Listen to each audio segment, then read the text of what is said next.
So in the prior video that I recorded that showed how to import an Excel workbook, it did generate an error during that import. I did close.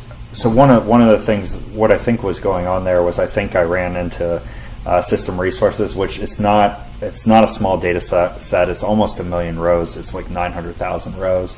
And so I was probably taxing my own system quite a bit. However, there are cases where you do want to work with big data or bigger data, and learning how to kind of work with that on a machine that in a way that doesn't crash things is an important skill. So I did want to show how to import either a CSV or a Tab-Delimited file. Typically, when you have larger data sets, they're in a delimited format in order to reduce the size that it takes to store the information, the size of the file. And so basically what delimited means is that essentially it's you can think of it as a Word document. It's something like in a Notepad kind of format. However, this isn't what a Tab-Delimited file looks like, but you can think of something like this, and it's literally pieces of information for each row separated by a tab, in the case of Tab-Delimited, which is a series of spaces, and then it's also a comma in the case of a comma-separated values, or CSV, or comma-delimited file. So what I did, it took me a while to get this stuff to work, because once you start working with CSV and Tab-Delimited, they're simpler files, but you also have to be more explicit about what is contained within the file. So if I go back to the file I was working with from the Kaggle site, there's this Excel version. So what I did was downloaded the zip. The data file is the one that contains the 900,000 rows. Okay, and I can open that specifically like in a Notepad format in order to show how it works. So these are the CSV files. For some reason this has an X by it. I'm not exactly sure why. So if I edit in Notepad, this is essentially what I was talking about. So you have a comma indicating the separation of each column.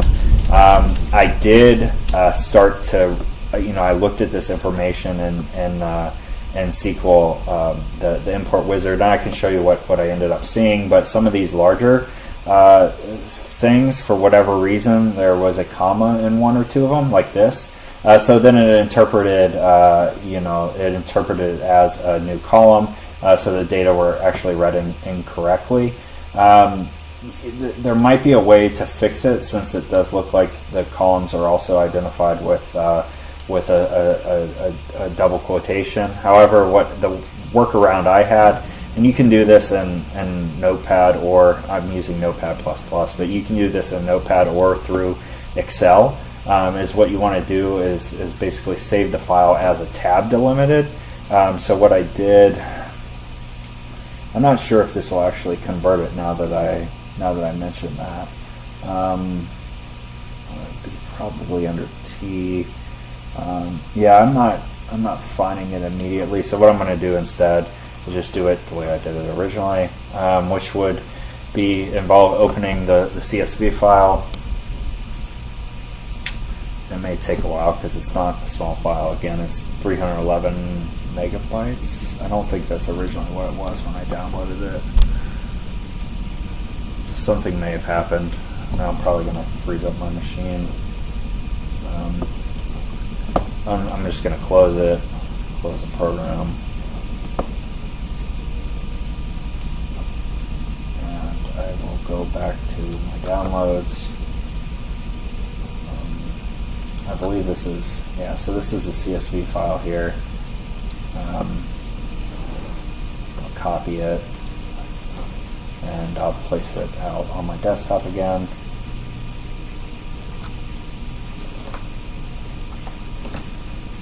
Copy and replace. I'm not exactly sure. Maybe it is this large. Yeah, it looks like it was. but then I went to save as, so it opened. I saved as on desktop. I save it through Excel's save function. It has a few different text options. You have like the Mac, the MS-DOS, and that sort of thing. What I was looking for is this text tab-delimited option, so I'll keep that. I'll save it as something else, so I'll call it data.txt, and I'll save that. And it's going to process this. This piece comes up because it's a lot of data. It didn't take long for me, so I pressed OK. You can see it's going down here. The conversion is happening. There might be an easier way to convert this. You could probably read one into R and convert it the other way, or there might be an application, a web-based application out there. But so I'm going to say, do you want to keep using that format? Yes. And so it's saved. I'm going to exit out of here. All right, and then we'll actually open the SQL, the import wizard. So we'll go here. Anytime that you're doing a CSV or tab delimited, it's actually what's called a flat file source here. So I'm going to click that, and this populates. So it asks for a file name. I'm going to give it the new file. Actually, I'll show what I had, what my initial issue was with the CSV. So in this drop-down menu, you can select CSV. There's ed stats data. So when I do this, you can go to the columns window, or the columns, select columns in the pane.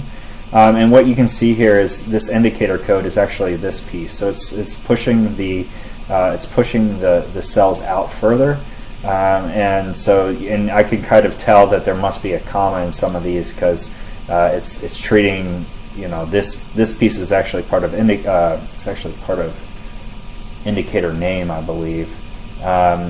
So it definitely wasn't working as intended, and I didn't have the patience to figure out how to kind of brute force make it work. So I just changed it to a tab delimited. So I'll change it to that file that we saved, data.txt. No, we'll reset the column metadata. And so it is pretty smart in being able to read it as, what is the delimiter. Now you can see the indicator code is in the correct place, and so everything looks appropriate. However, if you were to just click through this without changing anything else, you will generate an error toward the end. And I brought this up in the last video because there are set defaults on the specific fields in terms of the anticipated character length and that sort of thing. And it's not information that's stored in a TXT or a text file or a CSV. So these are things you need to check before you actually run the process of importing. So you can see here, you don't have to pay too much attention to the data type.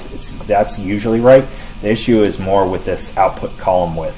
So the indicator name and the indicator code, I believe, actually there might be another field that actually exceeds the 50. I'm not sure if you recall, but when I showed the Excel file, these were set to 255.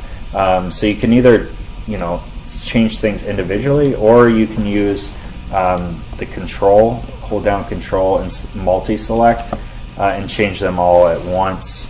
255 is what I changed it to, and you can see these are all set to true. 1970, 71, might not recall, but these were all numbers, so we're going to have to change this to float. So the data type really should be float, DTR4. So we'll change that. And there might be some, suggest types here. It might be able to give you a better answer, but this is kind of what I suggest. And then you have your information is kind of presented here in the preview. You click next. This is all the same as it was before. So I'm going to select SQL Server Native Client 11.0, server name, again, from the login information in SQL Server Management Studio. The database, I'll take it into master, click next. I'm going to change, well, data.txt is fine because it's a unique name. If there was already a table name in existence in the SQL in the database, you will get an error when you try to import, so keep that in mind. You can't replace a table. And then we'll run immediately, we'll finish. You can see the rows are being transferred, and this process does execute without error, or at least it has in the few times I've tried it. So I'll continue to let that go, and this should work for you. It's a little bit more difficult, however, it's kind of necessary to work with CSV, comma delimited, tab delimited files when working with larger data.